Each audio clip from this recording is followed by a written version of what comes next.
안녕하세요. 도쿄나우의 정현 유튜버입니다. 지난 시간부터 서울 아파트 값의 3분의 2 수준인 도쿄 아파트에 투자하는 법에 대해서 알아보고 있는데요.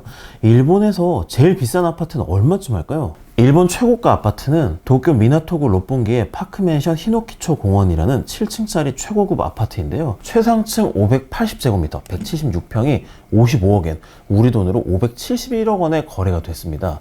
3.3제곱미터당 가격이 3,129만 원에 달합니다. 일본이 아무리 빈부격차가 심하지 않은 나라라고 해도 명색이 세계 3대 경제대국인 만큼 일본 부자들의 스케일 역시 차원이 다른 것 같습니다. 일본의 비싼 아파트 순위 20위까지만 보더라도 평당가가 모두 1억 원이 넘습니다. 그런데 이런 수십억 원에서 수백억 원을 호가하는 최고급 아파트들은 공개적으로 매물로 나오지도 않는다고 합니다. 그들만의 리그가 따로 있어서 자기들끼리만, 그리고 실제로 공개된 거래 금액보다 훨씬 비싼 가격에 거래가 된다고 합니다. 이런 별 3개의 아파트들이 아니더라도요, 일본의 고급 아파트들은 대부분 도쿄의 강남 3구에 해당하는 치요다, 미나토, 추오구에 있고 타워맨션이 많다는 공통점이 있습니다. 치요다구는 총리관저와 국회의사당이 있고요. 추오구는 일본 최고급 쇼핑가 긴자가 있습니다. 일본에서 땅값이 제일 비싼 미나토구는 세계에서 대사관이 워싱턴에 이어 2번째로 많은 점도 집값이 높은 이유라고 하는데요. 도쿄 강남 3구가 황궁을 둘러싼 지역이라는 점도 집값이 비싼 이유라는 점이 재밌습니다. 일왕이 거주하는 황궁 근처라서 치안이 확실하고요. 무엇보다 일본인들은 황궁 근처에 산다는 프라이드가 있다고 합니다. 무슨 조선시대도 아니고 왕과 가까운 곳에 사는 게 자랑거리가 된다는 게 한국인의 입장에서는 선뜻 와닿지는 않는데요.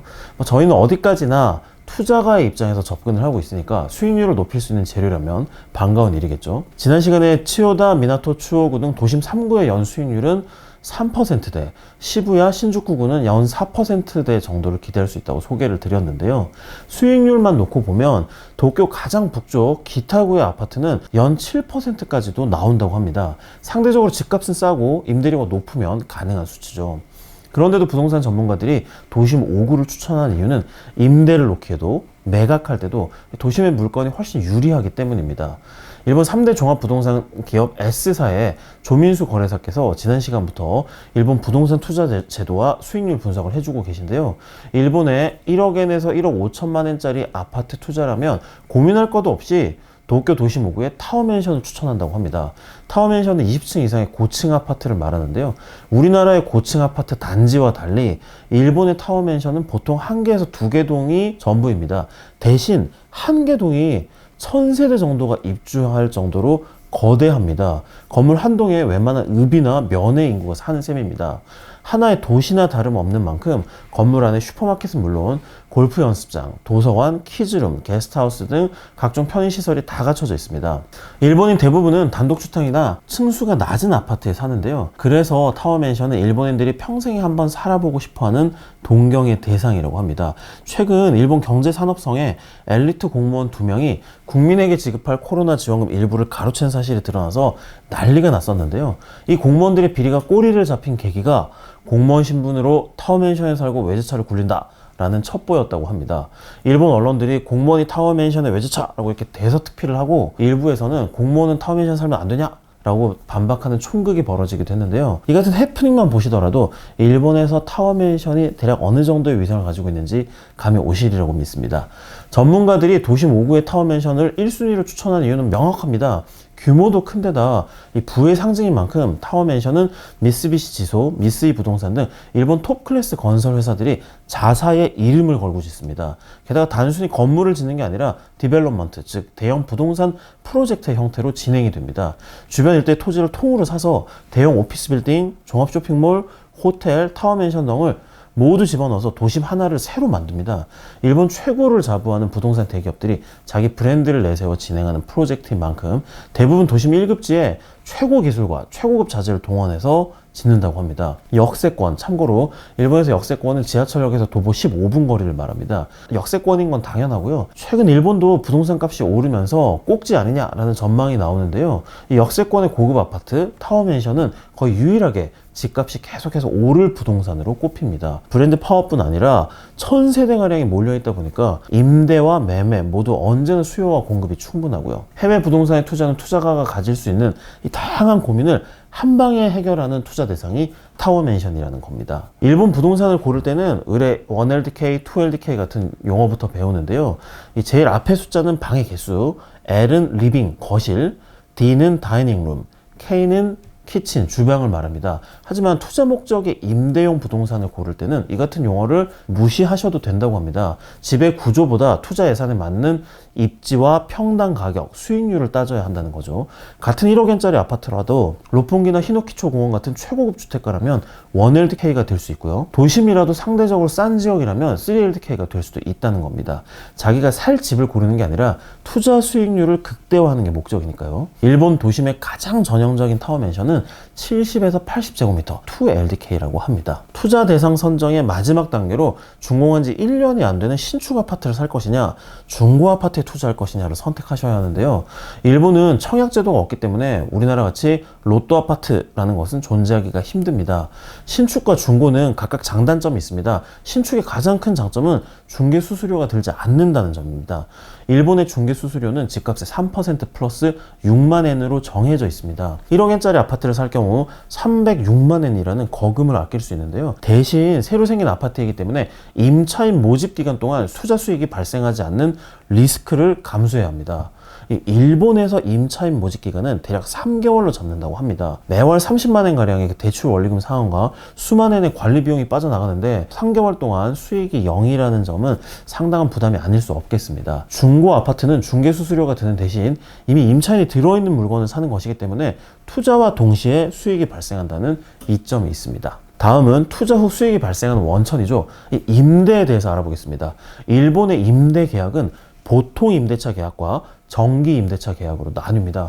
계약 형태에 따라 투자가, 즉 집주인의 권리가 하늘과 땅 차이가 됩니다. 보통 임대차 계약은 대체로 계약 기간이 2년인데요. 한마디로 임차인이 왕입니다. 2년 계약 기간이 끝날 때마다 월세 1개월분의 갱신료만 내면 임차인이 그만 살고 싶을 때까지 계속해서 살 수 있습니다. 월세도 마음대로 올리지 못합니다. 집주인 입장에서는 임차인이 자 이제 그만 살겠습니다 라거나 설마 그럴 리는 없겠지만 요즘 힘드실 텐데 월세를 올려드릴게요 라고 할 때까지는 월세를 올릴 수도 임차인을 내보낼 수도 없습니다. 한국은 집주인의 권리가 더 세잖아요. 저도 임차인이 왕인 일본의 문화가 굉장히 신기했는데요. 이 집에 대한 일본인들의 관념을 생각해보면 한편으로는 이해가 가는 방식이기도 합니다. 일본인들은 집은 보유하는 게 아니라 월세 내고 빌려 사는 것이라고 생각하는 경향이 굉장히 강합니다. 우리와 달리 집을 투자 수단으로 생각하는 사람도 거의 없고요. 그런 나라에서 2년마다 집주인이 월세를 올려달라, 집을 비워달라 해서는 2년마다 전학을 가야 되고 출퇴근길이 바뀌게 되잖아요. 이 때문에 임차인에게 계약 종료에 관한 절대적인 권한을 줘서 거주의 안정성을 보장하는 것 같습니다. 그렇다고 집주인이 호구 잡히는 것도 아닙니다. 레이킨이라고 해서 처음 계약을 맺을 때 임차인이 집을 빌려주셔서 감사합니다 라는 의미로 월세 1, 2개월치를 냅니다. 이 돈은 돌려줄 필요 없는 집주인의 돈입니다. 또 월세 1, 2개월치의 시키킨, 보증금을 따로 받습니다.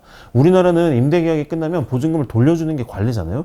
일본은 임대기간 동안 손상된 집을 원상 회복하는 데 들어가는 비용을 모두 빼고 돌려주기 때문에 보증금의 상당 부분은 돌려받지를 못합니다. 여기에 계약을 연장할 때마다 월세 1개월치의 갱신료를 받을 수 있도록 해서 집주인의 권리도 보장을 하고 있습니다. 정기 임대차 계약은 집주인이 계약 종료의 권한을 갖습니다. 말씀드린 대로 일본에서는 보통 임대차 계약이 더 일반적인데요. 그럼에도 불구하고 부동산 전문가들은 투자용으로 아파트를 사서 임대를 놓을 때는 3년에서 5년짜리 정기 임대차 계약을 추천하고 있습니다.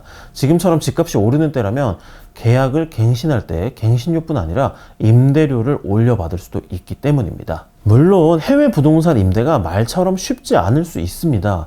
임차인의 여러 가지 요구사항을 들어줘야 될 테고요. 반대로 임차인이 월세를 체납하고 배를 찔 수도 있습니다. 일본이 해외 부동산 투자처로 그럼에도 불구하고 매력적인 것은 이 부동산 관리 회사가 매우 잘 갖춰져 있다는 점을 꼽습니다. 한국은 임대인과 임차인의 문제를 부동산 중개회사가 맡아주거나 아파트 단지의 관리소가 담당을 하잖아요, 보통. 일본은 부동산 관리 전문 회사에 외주를 줍니다. 물론 이 부동산 중개회사가 보통 이렇게 같이 자회사 개념으로 갖고 있긴 합니다만, 어쨌든 외주를 줘서 이 관리회사가 매년 정기 점검을 하고 임차인의 애로사항을 모두 해결해 줍니다. 해외에 있으면서 소유 부동산을 일일이 확인하지 못하다 보니까 임차인이 바뀔 때마다 집이 점점 상하는 게 아닌지 걱정이 되잖아요. 일본은 말씀드린 대로 시키킨이라는 보증금을 받고 임대 기간이 끝나면 원상 회복에 필요한 비용을 빼고 돌려줍니다. 도쿄도의 경우 청소비는 물론이고 벽지의 변색, 소파를 놓은 자리에 바닥재 손상, 가스레인지 팬 오염 등 거의 모든 상황에 대해서 보증금에 얼마씩을 깐다는 매뉴얼이 있습니다. 임차인이 바뀔 때마다 부동산 관리회사가 매뉴얼에 기초해서 원상 회복 비용을 받아주기 때문에 분쟁의 소지가 적습니다. 타워맨션의 경우 임차인이 나가면 아예 벽부터 바닥까지 전부 뜯어서 새 집처럼 만들기 때문에 건축 연수는 오래됐어도 내부는 매우 깨끗한 걸 보실 수 있습니다. 이 모든 부분을 관리회사가 관리해 줍니다. 계약을 맺을 때부터 방을 뺄 때까지 임대인과 임차인 모두 얼굴 한번 안 마주치고 말 한마디 안 섞어도 집 상태를 최상으로 유지할 수 있습니다. 대신 월 임대료의 3에서 5%를 관리회사의 비용으로 지출을 합니다. 여기에 매월 관리비와 장기수선 충당금이 추가됩니다. 이 일본의 부동산 물건 매매 정보지를 보시면 이렇게 월 관리비와 수선 충당금이 상세하게 소개되어 있습니다. 지진이 많은 일본은 장기수선 충당금이 비싼 편인데요. 타워맨션은 특히 비쌉니다. 과거 고층 건물의 내진 설계는 지진이 오면 건물이 흔들리도록 해서 무너지는 것을 막는 방식이었습니다. 하지만 건물이 휘청거리니까 고층부에 사시는 분들은 공포가 엄청났다고 하죠. 그래서 최근 지어지는 일본의 타워맨션은 내진 설계가 아니라 면진 설계라는 것으로 지어집니다. 건물 아래에 거대한 고무 범퍼 같은 걸 달아서 지진파를 퉁겨내는 방식입니다. 지진이 와도 고층 건물의 고층부가 거의 흔들리지 않습니다. 대신에 이 고무 범퍼를 20-30년마다 교체를 해야 되는데 이 비용이 엄청나기 때문이라고 합니다. 보험료도 투자가가 부담할 몫입니다. 화재 보험은 의무, 지진 보험은 선택입니다. 화재 보험은 보험료가 더 싼 10년 단위 계약을 추천합니다. 10년 보험료가 15만엔 가량이어서 크게 부담스럽지는 않습니다. 지진 보험은 5년 계약에 3만엔에서 5만엔 정도인데요. 화재 보험보다는 비싸지만 지진으로 집이 망가지는 위험에 비하면 싸다고 느끼는 분이 많아서 가입률이 상당히 높은 편이라고 합니다.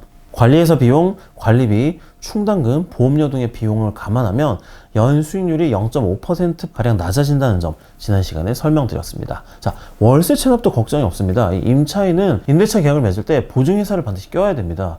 월세가 체납이 되면 이 보증회사가 3개월에서 6개월까지 월세를 대납해 줍니다. 지난 시간부터 5억 원으로 도쿄의 10억 원대 고급 아파트를 사서 5년 만에 9억 원으로 불리는 마법을 살펴보고 있는데요. 이번 시간에는 입지 선정과 임대 전략에 대해 알아봤습니다. 다음 시간에는 제가 일본의 회전초밥 프랜차이즈를 취재한 게 있어서 잠시 상장 종목 분석으로 돌아가고요. 그 다음 시간에는 실제로 여러분과 함께 일본의 타워맨션 임장을 다녀보면서 일본의 집값이 앞으로 어떻게 될 것인지까지 함께 분석해 보겠습니다. 지금까지 도쿄나우의 정현효 특파원이었습니다. 감사합니다.